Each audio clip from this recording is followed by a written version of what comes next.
State your name. Harrison Smith. Right on, man. Where are you from? Kind of complicated, but technically I was born in India. Yeah. Then I was adopted, so we moved back and forth between California and Nevada. Okay. So you were adopted by a family here in America? Yep. And was it a process that they had to go through? They had to go to India? Yeah, it was actually, what happened was they were lucky to get me because at the time, the paperwork took so long that it got processed after India cut off, like, some of the adoption.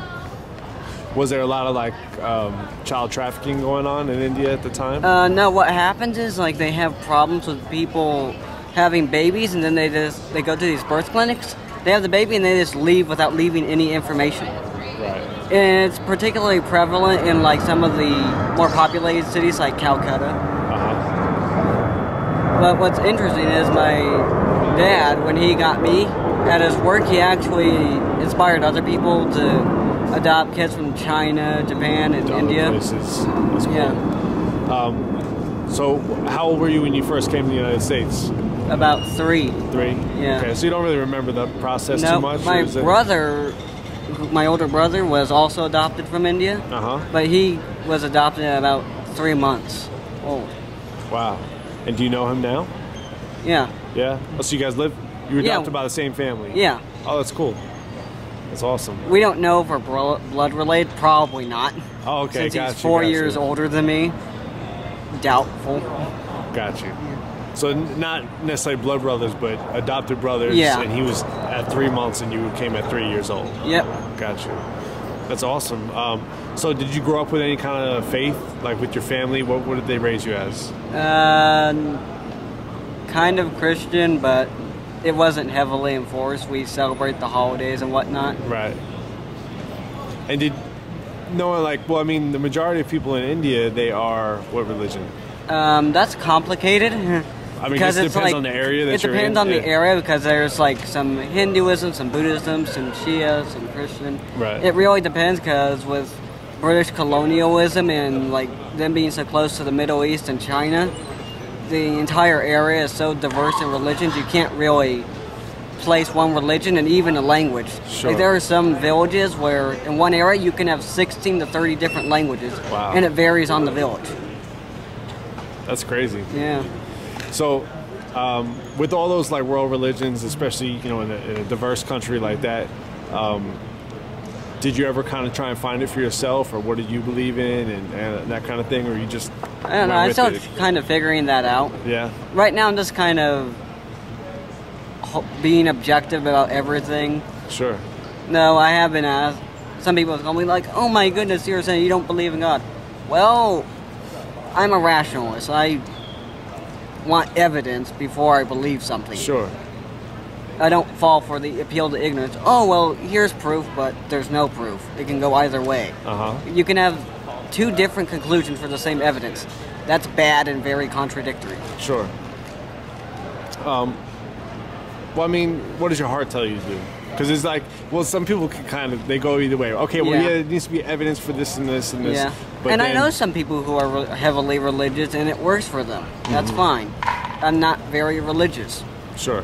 That doesn't necessarily mean I'm an atheist. I mean, for all I know, God could exist. Maybe we don't have a way to prove it yet.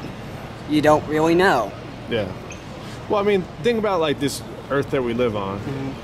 It's a big, giant ball in space that's spinning at about, I think, like 1,000 miles per second or something like that.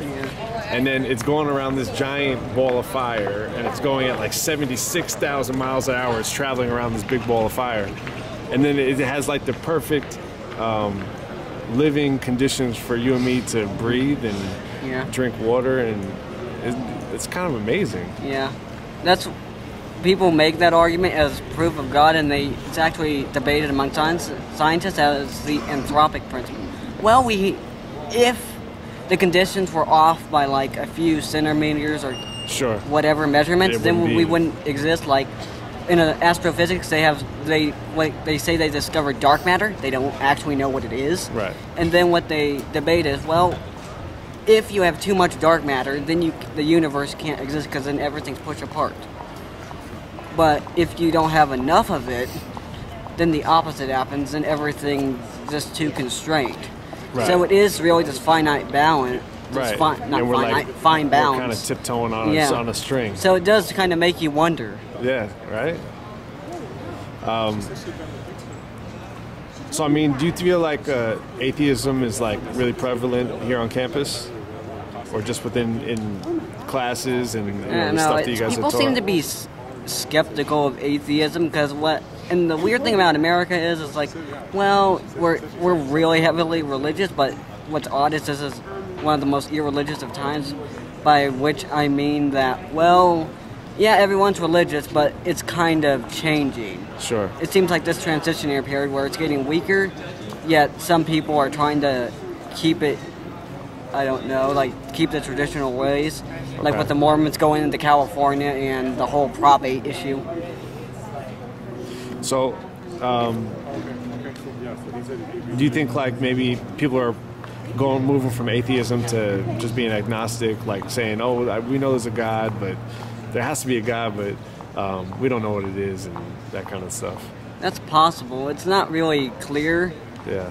I mean, who knows? Maybe we could have a reverse trend where we get really religious times.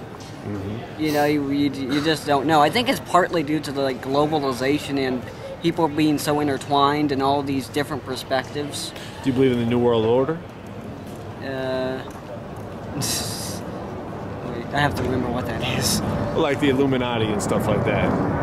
Supposedly that there's a secret society between leaders all over the world of the New World Order where it'll eventually be one government, one money, and like you're talking about globalization of power, and it's all connected by these... There are too many world problems for that to ever happen. People are so conflicted, like, people are afraid of the Middle East, China has its own internal issues, yet people think, like, it's going to take over the world. It's just ridiculous. Right. Yeah, there are people who have said that they believe that, like, Rockefeller, Vanderbilt, that they didn't happen. Some people had that fear of the UN. They're going to take over the world with the Law of the Sea Treaty. Yeah, sure. Good luck with that. It already started in Europe with the Euro. Yep, it did. And then it actually grew out of the fear of another world war. After World War II, the UN's just... It's weird. It's kind of contradictory. It's like the U.S. has so much power in the Security Council, yet they get vetoed almost all the time in the other branch with all the 200-something countries. Yeah. Really, if the United States wasn't in the Security Council, I don't think we'd be as powerful as we are now. Kind of interesting. It is. These are all great questions, man. Yeah. I just want to thank you for sharing and, giving us your opinion and what you think about these issues. Thank you for interviewing me. Cool. Right on.